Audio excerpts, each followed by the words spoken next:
The Sports Renegades podcast on SportsTownChicago.com.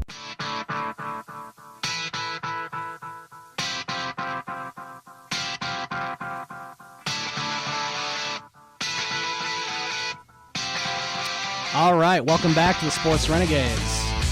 Here on SportsTownChicago.com, I'm Ryan Stuprich. And I'm Ryan Risky. We were talking about the National League and who we think is going to go to the World Series in the National League. We talked about the divisions and wild cards, how we see the division and nationals and the National Championship Series going off. We both have the Cubs in the World Series. So now let's talk about the American League as we discuss the AL East. I guess we'll start with the East. The AL East division winners. Who do you got?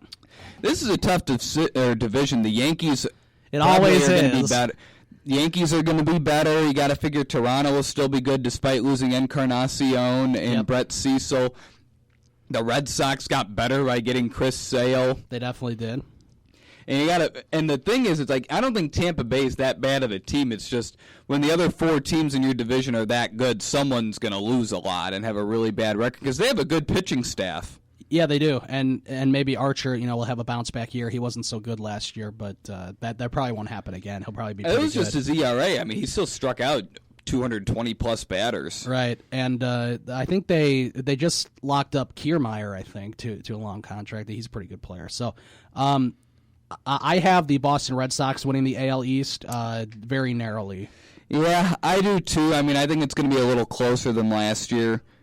Right. It definitely should be. But, yeah, with the addition of Sale and the offense is still good, Mookie Betts is definitely an MVP candidate. Yeah, I don't think he'll hit 31 home runs again. No, probably not. But. I think he'll hit closer to like 18 maybe. Yeah, but I think the production will still be there definitely. Stolen bases, RBIs, runs scored, all that. He's definitely a star player on that team. They also have Andrew Benintendi, I don't know if that's how you say his name, but he's also a really young player. He's 7th overall pick a couple years ago, the same draft when the Cubs got Ian Happ. Yeah. He's a Rookie of the Year candidate. The one thing they are losing, though, is David Ortiz, and he's impossible to replace. You can't replace his leadership, his production, and his heroics in the playoffs. True. You just can't. True, it's a big bat that you're losing. Plus, he also had like a really good year last year during his farewell year. So, yeah, I do have the Red Sox winning the American League East. Okay, the American League Central, this is pretty much a two-team race between the Indians and Tigers. I have the Indians winning. I'm assuming so do you. Yeah, I mean, I think Terry Francona is going to get him the division again. I think it'll be close, though, between them and Detroit because Detroit's a good team. They have really good players. They might just be a pitcher or two short, or maybe another outfield bat short. Right. Yeah. They didn't really do much this offseason. They traded for Cameron Maybin, and that's about it. So they didn't really improve their roster enough, I think, to get over that hump. Yeah. Michael Fulmer could be really, get better this year, and maybe even be like, one of their top pitchers. I think Verlander's due to regress. I don't think he's going to strike out 254 batters again. He'll probably regress a little bit. The Indians do have a better pitching staff, and if they get back a healthy Danny Salazar, Carlos Carrasco, those guys, they could be, a really good pitching staff. Probably, maybe even the best in the American League, along with the Red Sox, probably. So, I think that the Indians are going to win the AL Central, and that should be pretty easy. Okay, AL West. This one's tough. You probably got a 3-team race between the Astros, Rangers, Mariners are there too. So I don't know. The A's and Angels aren't going to be there, but the Angels maybe. I think they had a good offseason. I mean, I don't think they're going to make the playoffs. That's true. A lot of their pitchers were hurt last year. A lot of their pitchers were hurt last year. They signed Luis Valbuena as a free agent to fill a corner infield role. I think they could win a few more games. And they still have Trout, of course. Yeah, obviously they have Trout. So who do you see winning this? I actually have the Houston Astros. I do too, and I have them. Okay. I have them with the best record in the American League. Okay. I don't have them with the best record. The best record for me would probably be Cleveland. We'll probably have the best record in the American League, in my opinion. But yeah, I think the Astros are going to narrowly beat out the Mariners. The Rangers, I think, are going to digress a little bit. I think they'll be okay, but the offense could be not as good as it once was. Yeah, I mean, it's going to be a close division. In the AL wild card, I have the Rangers and the Mariners. So okay, I have the Blue Jays and the Mariners. So I have the Blue Jays making it there. You have the Rangers. So you see the Blue Jays not making the playoffs at all. I think it's going to be kind of like one of those years where they're a good team that unfortunately had to miss the playoffs. I think the Mariners finally end their playoff drought this year. It's been 15 years. Yeah, so do I. I mean, the Blue Jays losing Encarnacion certainly will hurt them. There's no doubt about that. But I just think they're going to have enough. They still have Josh Donaldson. Jose Bautista, is pretty good sometimes. And they do have some good pitching with Stroman and Aaron Sanchez kind of leading the way. Marco Estrada.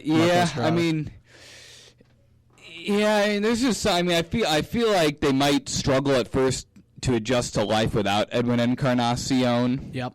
You also don't really know you really don't know what you're going to get out of their rotation. Like, how many innings is Aaron Sanchez going to be allowed to pitch? Can Marcus Stroman have a better season? Is Marco Estrada really as good as he's pitched the past couple seasons? Right. Can Jose Bautista stay healthy? Yeah, that's going to be a big question mark too. For sure, for Jose Bautista, because he's just getting older and older.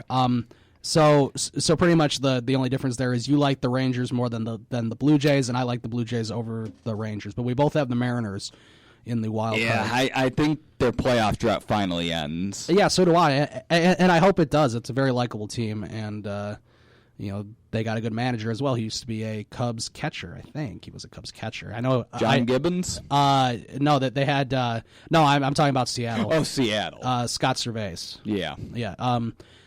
So, okay, how do you have the playoffs going for the American League? I got League? the Rangers beating the Mariners in the wild card game. I honestly don't see the Mariners having anyone that'll beat Yu Darvish in that game. True. Because I think Darvish is bound to have a huge year. He's in a contract year. He's now 2 years removed from Tommy John surgery. I think he's going to have a really good year. Okay. So you have then you would have who did you say had the best record in the American? Astros. So I'd have the Astros and the Rangers, and I have the Rangers beating the Astros in that series. Okay. I have the Mariners beating the Blue Jays in the wild card game. I think that's more possible. I do agree. If they were playing the Rangers, they probably wouldn't beat Yu Darvish. He's one of the best pitchers in baseball. But I do have the Mariners beating the Blue Jays. I think that's going to be a close game, and I could be completely wrong about that, too. My best record was Cleveland, so I have the Indians and the Mariners, with the Indians winning that. Okay, and then how do you have the other series? I mean, I have the Indians beating the Red Sox again. In 3 games, like it happened last year. I mean, that was kind of surprising. That was surprising, except then when you think about it, though, it's like you're not surprised, that David Price blew up because he does that in every postseason game. Right. I wasn't surprised about that. I was surprised that they were able to sweep him. And then, you kind of figured the Red Sox experience would help them win one of the games. I mean, Rick Porcello pitched terribly.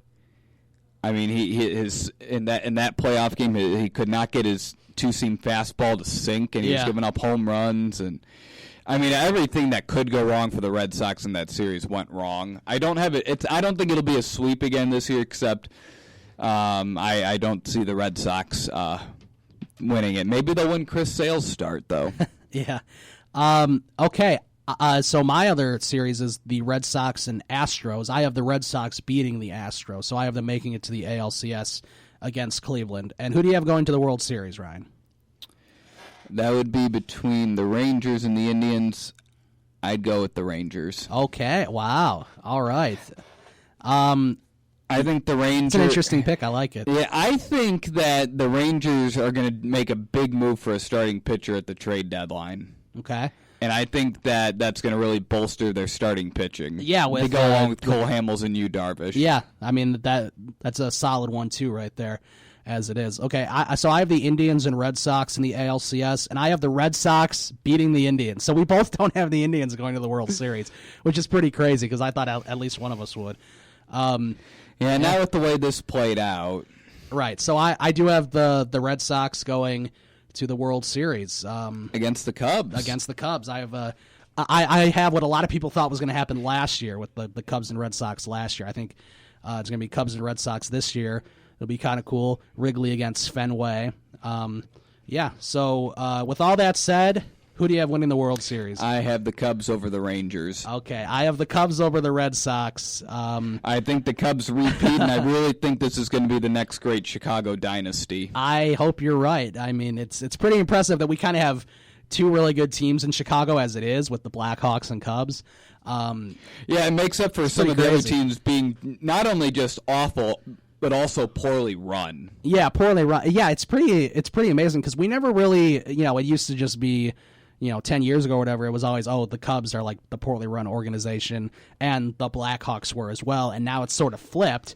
Those two are the well-run organizations. Now you got like the Bulls and the White Sox not being run too well. And the Bears, I don't think anyone knows what to think. As long as Ted Phillips is I always forget about the Bears. I never talk about it. As long as Ted Phillips is in charge of that team, it's really tough to really think how well they're run. Because I think Ryan Pace has done a good job, and Ted Phillips has just been there, and it's one of the reasons they've been bad. Yeah, he's kind of the one holdover that hasn't left. Right, and it's kind of convenient that sort of like a Kenny Williams thing, kind of like the one holdover. Yeah, at least Williams won a World Series, though. Yeah, he did. That's something that the Bears never won a Super Bowl with this regime in right now. And that got him the lifetime deal from Jerry Reinsdorf. Yeah, that's for sure. Okay, we're going to take a break, and when we come back, we're going to talk about our AL and NL MVPs, Cy Youngs, and Rookie of the Years, and probably some other stuff too. And then later on in the show, we're going to be talking about the Bulls and how screwed up they are. They play Cleveland tonight, but it's one of those Thursday night home games on TNT, Ryan. And I know. And they're 18 for 18. They haven't lost since February 2013, so maybe they'll keep their playoff hopes alive. Maybe Cleveland will bench all their starters tonight, and then the Bulls can win. That's also possible. We should talk about that too. How that's just happening more and more. And I feel so bad for the people who buy tickets to see these players. Who want to see these players, and they're not playing. And it's not really the player's fault. It's the coach's fault for benching him. You can thank Greg Popovich for starting that whole trend. But we're going to take a break and talk about all that next. You're listening to the Sports Renegades on SportsTownChicago.com. The Sports Renegades podcast on SportsTownChicago.com.